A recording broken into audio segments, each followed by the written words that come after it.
Hey there, horror movie tea sippers. The following podcast episode will contain spoilers for the movie we are about to review. If you have not seen the movie and do not wish to have anything ruined prematurely, please do not continue to watch or listen until you have seen the movie. And welcome to the Horror Movie Tea Podcast.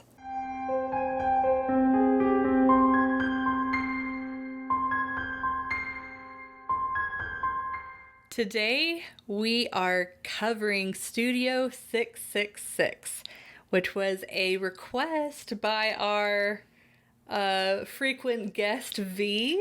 So thank you, V, for the request, and we hope we live up to your expectations.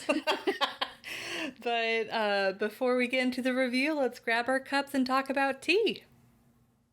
Yep. So today, we are both having the same tea. It is from our affiliate Plum Deluxe. Thank you again for allowing us to do the things that we love. And That's what I was gonna say. You copied me. well, you took too long and didn't say it. I literally told you talk about tea, and I'll say. You said I would talk after. Anyways, go ahead. Have fun cutting that out. Maybe I won't. Depends on how I feel. Anyway, good lord. I'm usually the sassy one. So, we are both having the same tea today from our affiliate Plum Deluxe, and it is the Strawberry Honeysuckle Black Tea. This one does have caffeine, and it has black tea, strawberry pieces, raspberry leaf, calendula, and honeysuckle essence. I can definitely. It smelled like just the immediate smell to me. I can smell the black tea and the honeysuckle. What about you? Definitely. Yeah. I smell a hint of the strawberry, but it's more of a back note. Yeah. And it's more the black tea is very strong smelling, and the honeysuckle's just under that. Yeah. But I'm too scared to try it right now because I don't want to burn. Oh, we got a risk taker. I like to live on the edge.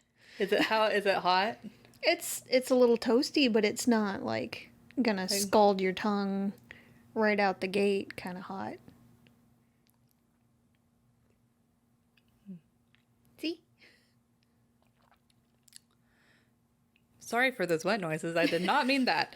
I take it back. But so the initial flavor, It's strong black tea. yeah, though we did pit a lot of the did. tea. We put more than what was recommended. We did make it strong. So maybe that was our fault. But I really taste like the black it. tea. It's like I like it. It's interesting because I'm not getting as many of the flavors as I thought I would. Oh. I can taste the strawberry more than the honeysuckle. Yeah, it's like, because I remember we covered a previous tea where it was like that, where it's like you would smell one thing and then you'd taste it and then get another. That's always like such it messes with my mind. But that's interesting. But yeah, I like the tea. This is a great like morning or afternoon. This is a get stuff done tea. Yeah, and it's more of for sure like a summer. Oh yeah. Or spring tea. It's a bit more summery, late spring, early summer kind of tea. I feel like this would be a good alternative to coffee, taste-wise. It's strong, especially the way we made it, which, again, could be a lot of it. But it's a get-up-and-go tea. Yeah. So we are going to be caffeine hyped for this episode. Let's do it. But since Jess already said thank you to Plum Deluxe. Let's, for our tea sippers out there, brew yourself a cup of tea, sit back, relax, and we hope you enjoy the review. So for Studio 666, I am going to use some assistance so I can keep it somewhat concise. So this movie was done by the, like, I I guess I should have looked up like the director and stuff like that. Like I don't know how involved they were, but this is a very like the Foo Fighters helped make this movie. And Stop touching things. so the Foo Fighters are that look though. The Foo Fighters are going to be making their 10th album, and they just want to make it extra special because it's their 10th album. And they end up coming across or finding or being recommended this mansion that has a history of other Bands. bands coming to record. And so they're like, okay, let's do it. Because it's like, it just sounded good and stuff like that. And so they get there, and Dave in particular starts being influenced by, I guess you'd call it a demonic spirit. But, and he ends up getting like possessed, and the band members, the other band members are getting killed one by him. And he even kills a delivery driver. And then, yeah. Anyways. So, well, it's like, as I was talking, I'm like, oh yeah, I was trying to be concise. And so, never mind. We will move on. You watched the movie, or you should have watched the movie, so you know what's up. Hopefully you watched the movie. Hopefully you watched the movie. This is worth it. So for entertainment, I honestly really enjoyed this movie. Like, it's stupid. It's a stupid movie, but it's one of those where you can actively enjoy it. Like they knew what they were doing. They didn't want it to be a serious movie. It's very comical.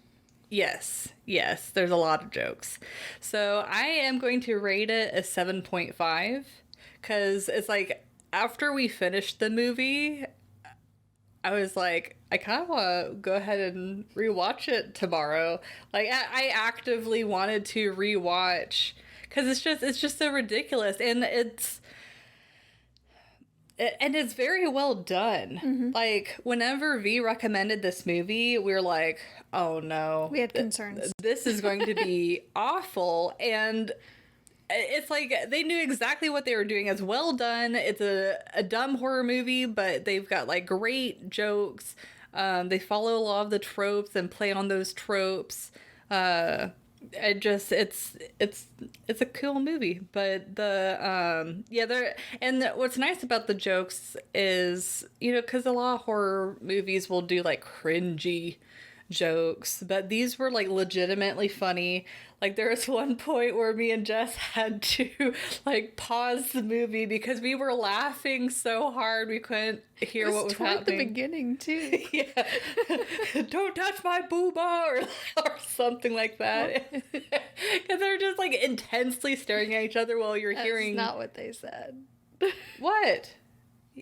Or don't. You said don't touch my boobie. No, booba. Yeah, because that's the nickname. Said, yeah. That's for a grandmother? Yeah. I swear it's booba. Anyways. Nope. Anyways. We were being juvenile and laughing. Well, but I wasn't laughing because he said booby. I was just, or booba, whatever. I swear it's booba. We're going to look it up after this.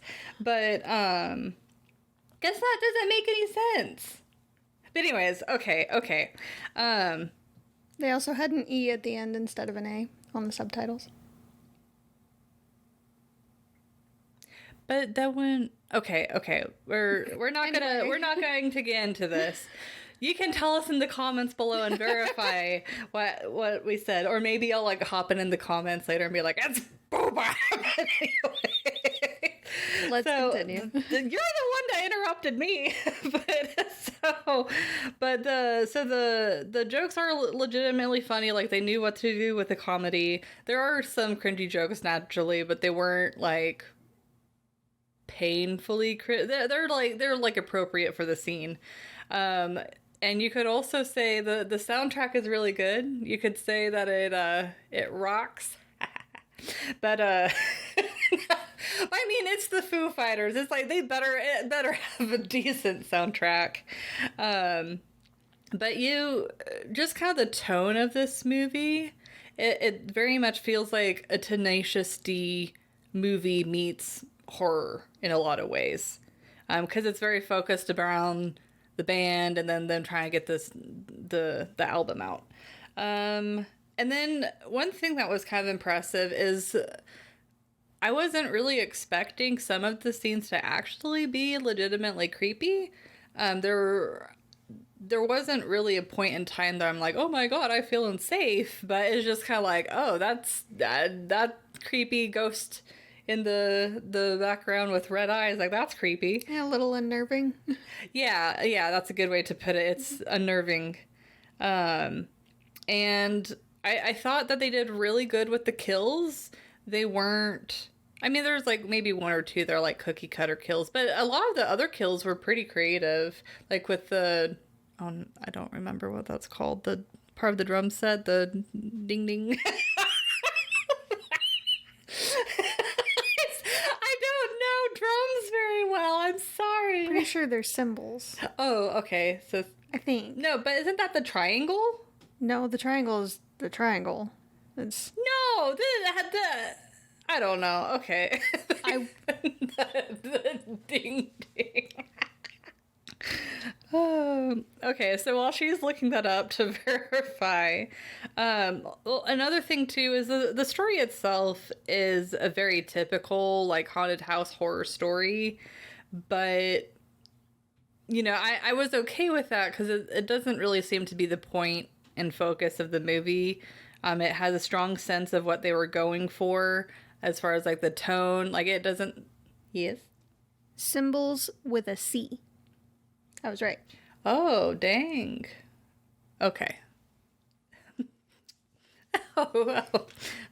Excuse me.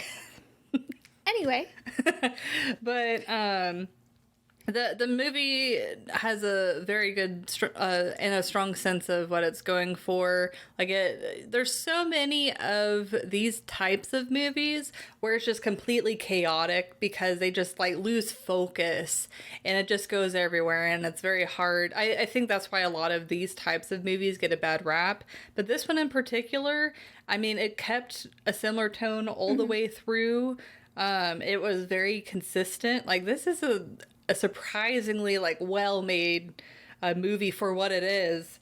And then but yeah, so overall it's a wild and funny ride. It's not a good scary movie, but it's a good horror movie for people that enjoy humor and enjoy like the tropes being played around with. And yeah, I was going to watch it again, but I haven't. But I am definitely, it's one of my repeat movies that I will be watching again. so we're twinsies. And I give it a 7.5 as well. Oh my god. This was like, y'all know I don't normally go for really stupid horror movies pretty often. I usually have to be in a very specific mood for it, but this gave me almost Tucker and Dale type vibes. Like, they knew a lot of it was crap and they leaned into it, but not too heavily. Yeah. Like, they leaned into it a respectful amount. Yeah. It was funny. They had actual decent jokes, like you were saying. It wasn't all just, really stupid puns that make you just cringe until you want to die. There were funny situations. A lot of it was relatable, and it kept focus throughout the whole movie. Like you said, it wasn't too terribly chaotic or all over the place. There was a clear goal in mind. You knew what was happening, and as weird as some of the things were, because it can get weird with, a rock group, it still had a very solid plot throughout the whole movie. Mm-hmm. So, one of the things that did affect it a little bit, in my opinion, was some of the effects were really, really good. And then they'd have some really crap effects. Like, a lot of the gore and all was decent. It looked really good. Yeah. But in other places, the blood was really watery. And it could have been a little bit thicker. But the biggest part, I think, was more the electric effects. I forgot about that. When the guy got shocked, that looked like... That's like Lawmageddon bad. It was bad. The electricity effects were really bad. It definitely gets the point across, and it was kind of funny in how bad it was, but I feel like they could have done that a little better there. And also, that scene in particular definitely hits the realism scale. But there were other effects that, for the most part, were decent. Like, a lot of the scenes with the ghosts or the dark spirits were really good and unnerving, and bravo on those. But there were other times with those same spirits that I feel like it was almost like they showed it a little too much. And it was almost funny watching them instead of unnerving. Yeah, and I feel like the scenes where they did a good job was specifically when it was like really dark. Yes. And so it kind of blended into the background versus I remember some scenes where you could more apparently like see the outline. Yeah. Yeah, those were, I feel like it's more of a balance issue, like you were saying. So that could have been done a little bit better, but on the whole, it is a very, very funny movie. And again, you're not going to get scared by it at all, but it's entertaining to watch. This is one that, again, just like Tucker and Dale, you want to watch it with a group. Yes. You don't have to. It would still be funny without, but it's better to watch it with a group of people, especially friends, that you can just laugh at it and make fun of it the entire time you're watching it. How else would you watch it with strangers? Well, you could. Like, come in. Well, you could, or with family, but though one of those scenes would probably be really awkward with family. Yeah. Because, like There is a many sex horror scene. movies, there is copulation. If you want to get all stuffy about it, yes. They have sex.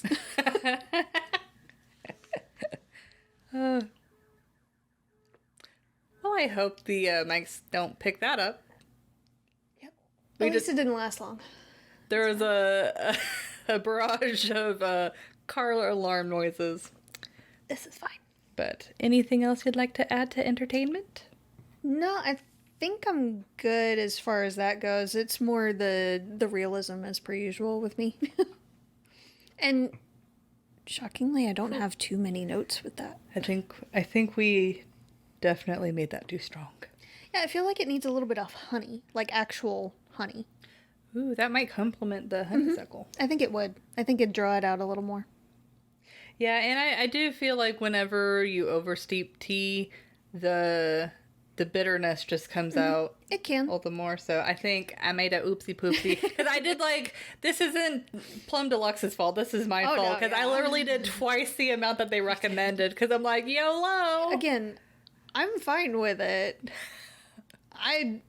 But I also tend to like teas that are super strong and that like almost punch you in the face with their flavors. So It's like I don't mind it like this, but it's like the black tea is so overpowering, I can't really taste the other flavors. And so that's why I'm like, Yeah. well, I wish we hadn't have put so much in because I would have liked the more balance of flavors. yeah.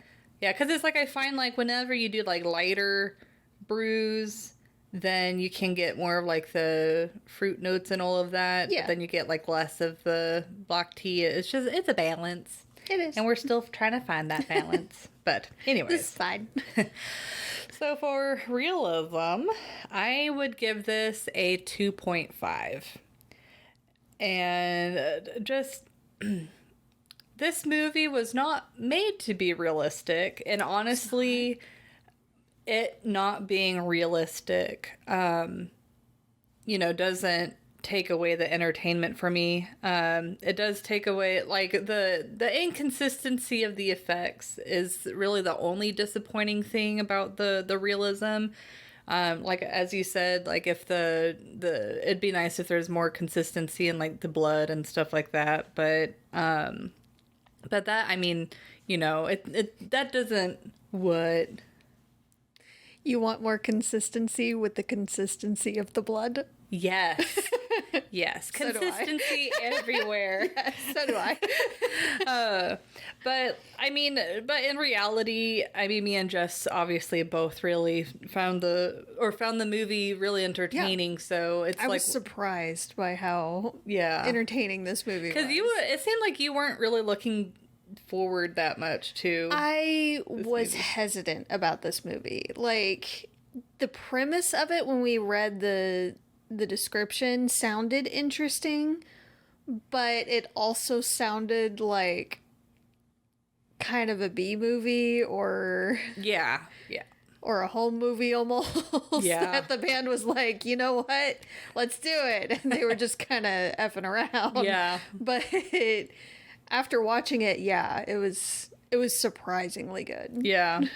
But kind of digging more into the details of the realism. So the first thing for me was that, like, really took me out of, like, the realisticness was the fact that whenever Krug died, Dave really wasn't broken up about it.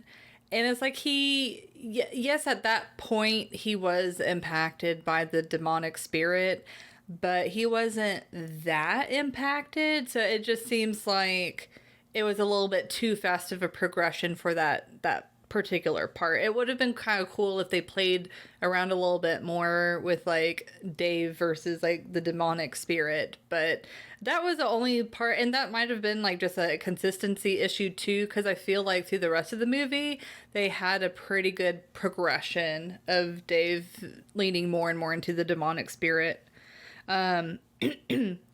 Also, this is just like a little nitpick, but the fact that they were able to tell that the first body that they found was the delivery driver's because of his energy beacons. It's like, that was a little bit weird. Yeah. But another thing, though, kind of the thing that kind of shakes the realism of this movie is the fact that it's so strange that a house in a decently established neighborhood would sit empty since the 90s. It's like, even if there's, like, multiple incidents, typically those homes, people will still buy them, but they just won't live there for that long. So it's like, it sitting empty for that length of time seems a little bit unbelievable, because I would imagine that either people have, like, tried to buy the house and then quickly, like, moved, or maybe they decided to rent it out, and all of the people that are renting it, that stuff is happening. It's like, it just seems like there'd be a little bit more history. And also, I'm not in a band, so maybe I'm just ignorant to this fact, but it also seemed a little bit weird that the band would go to a house to record an album in that type of neighborhood. Like, I could see them going to, like, a very remote location where no one can bother them to record the album, but the fact that, I mean, it's in a nice neighborhood, and it's not like the houses are, like, right next to each other, but it's still, like, people can easily see them and then go bother them and stuff. It was just kind of, I feel like if they had just moved the house to out in the middle of nowhere, it would have made it immediately a little bit more believable. I guess kind of like backing up to that, though, is like the movie does explain that the reason why they're drawn to that house is because of the demonic presence. Like it's impacting how they hear the music, and it's almost like a pull towards that place. But just a little nitpick. But lastly, the deaths were obviously a bit over the top and not that believable, especially the symbol one. And well, I mean, I guess no, it's way more than that. It's like all of them except maybe All of one. them. Yeah. Like the one in the very beginning before they even get to the house where it shows the last band where she's getting like bashed with the hammer. Is realistic, but though she just kind of like lays there and is like ah, and then and then it's like Well, and then the perfectly round thing, like it hit her that's true. dead on when it was supposed to be at an angle. That was a little off, in my opinion. That's true. But yeah, the deaths were over the top, not that believable. But the great effects made those deaths a little bit more made interesting. It better. Yeah. So that's my take. So we had similar-ish views. Oh. I'm gonna give it a 2 instead of a 2.5. Oh. Yes. So close. Very close. A lot of it is the effects. I do also feel like no matter how good the acoustics are in a house, it is still a house, like you said. And once people know that they're there, whether they're there to record or not, there's going to be people there trying to bother them. The neighbor probably would have been over more. The delivery guy probably would have made excuses to come back by and leave his demo there instead of, just waiting for another order to come through. I feel like some form of press would have been there. If nothing else, photographers trying to get any kind of shot or any kind of info for an article. So I feel like there would have been a lot more interaction with others in the area. Regardless of, the acoustics or how well they tried to conceal them going there, someone would have figured it out. Well, and it also seems like they didn't do that good of a job concealing them anyways. Because, I mean, the neighbor knew, the delivery guy knew. Everybody knew. Yeah, everybody knew. Everybody knew. I do see kind of... It's the plastic on the chair. Sorry, I didn't mean it. My leg was getting...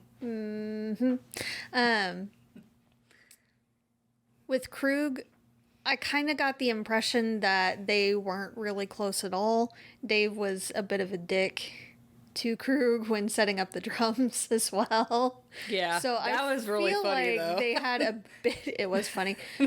But I feel like they had a bit of a contentious relationship.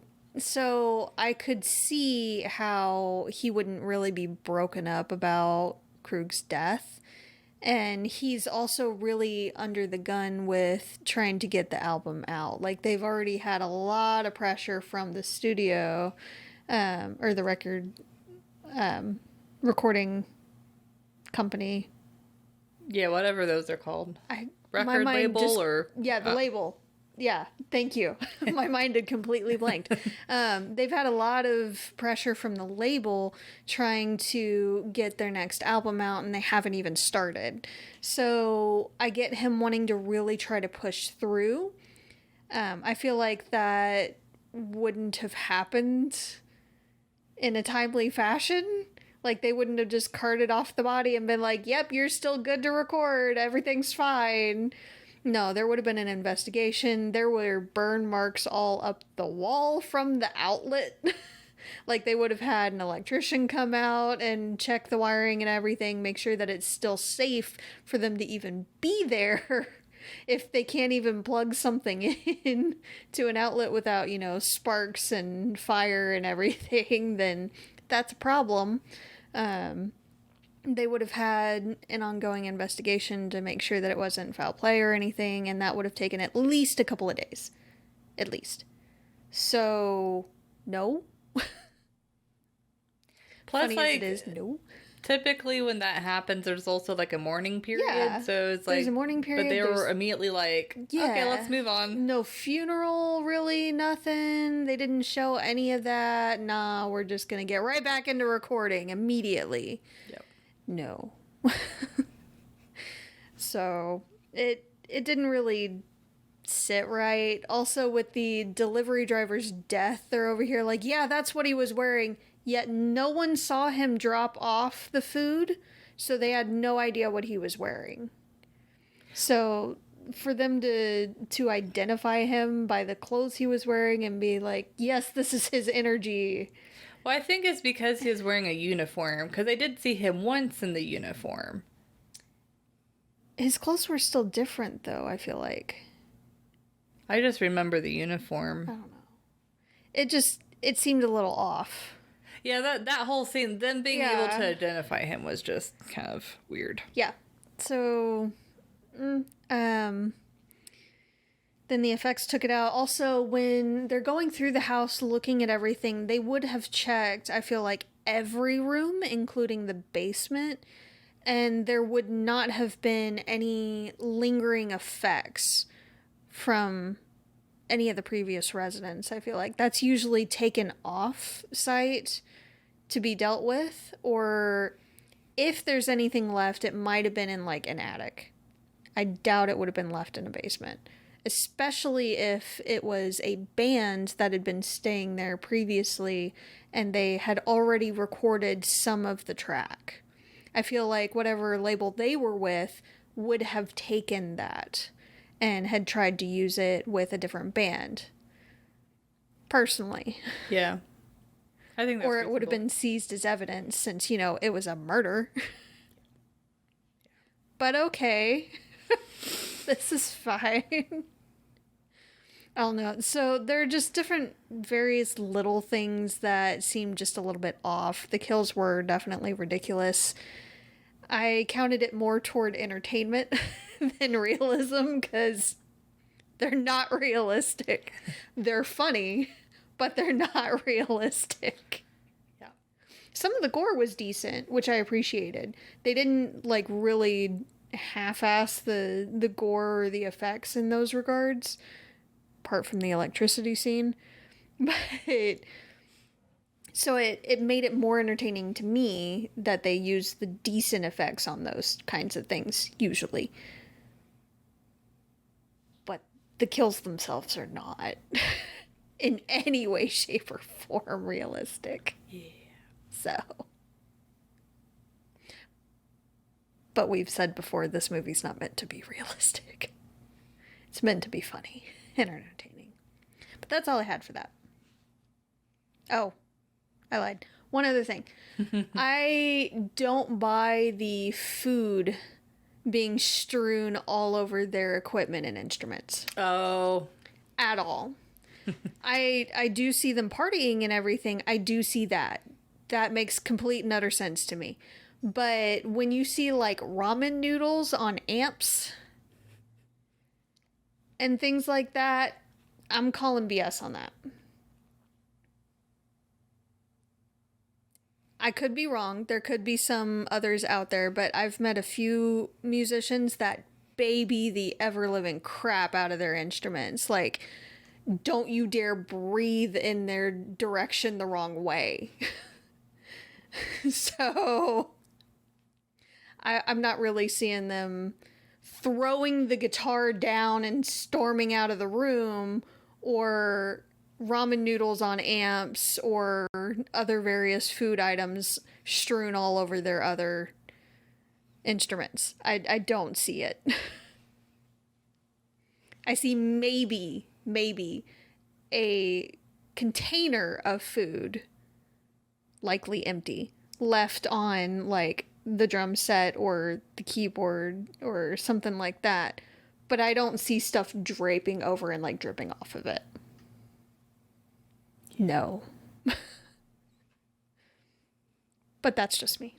There. Now I'm done. I'm truly done. That's all I had. Well, thank you for joining us today, and comment on what you thought of the movie. If you would like to keep up to date with our content or recommend a movie or tea for us to try, you can find us on Twitter, Instagram, Facebook, YouTube, and most places that you listen to podcasts. And if you'd like to support us monetarily, we do have a Teespring available with new merch on the site. Got new merch, yes. Finally, after like 2 years. Or a year and a half. Hasn't been too long. It's fine. This is fine. We have new merch available. And we also have a donate button as well if you'd like to just straight up donate to the podcast. We do have our affiliate link down below as well for Plum Deluxe. It does not change the price of the tea at all. It just supports the podcast a little bit. We get a small commission for those. But until the next time, guys, stay safe and stay spoopy. Bye.